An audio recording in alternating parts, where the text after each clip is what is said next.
მინდა ეს გამარჯვება პირველ რიგში მიუძღვნათ ჩემ მუსლიმ ძმებს, წურუკიძეებს გულისხმობ და მის სამეგობროს, რომლებიც დღეს უკანონოდ არიან დაბატიმრებულები, რომლებიც მოუწყეს პროვოკაცია და ბიჭები, რომლებიც წესიერების მაგალითი უნდა იყოს მთელი საქართველოსთვის, დღეს რაღაც უკანონოდ ზიანს იღეში და ასევე რა თქმა უნდა ეს გამარჯვება ეწოდება ნიკა ელიას, რომელიც დღეს საქართველოში არის თავისუფლების იდეის მატარებელი და ზუსტად ამისთვის ზის დანის საყრდენში და მინდა რომ ამ გამარჯვებით რაღაც ამ ხალხს რაღაცა ეს მძიმე წუთები ცოტა შეუმსუბუქო. მინდა მადლობა გადაუხადო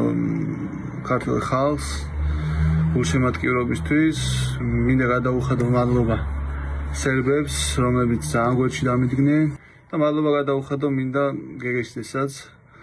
მიუხედავად იმისა, რომ არაფერში არ ვეთანხმები და ვფიქრობ დღესაც, რომ ის არ იმსახურებს დღევანდელ თანამდებობას, რაც მას უკავია საქართველოში. მადლობა იმისთვის, რომ რაღაცნაირად არ მომაჩნდა ის ძალა, თუ არ ვიცი რა დავარქვა,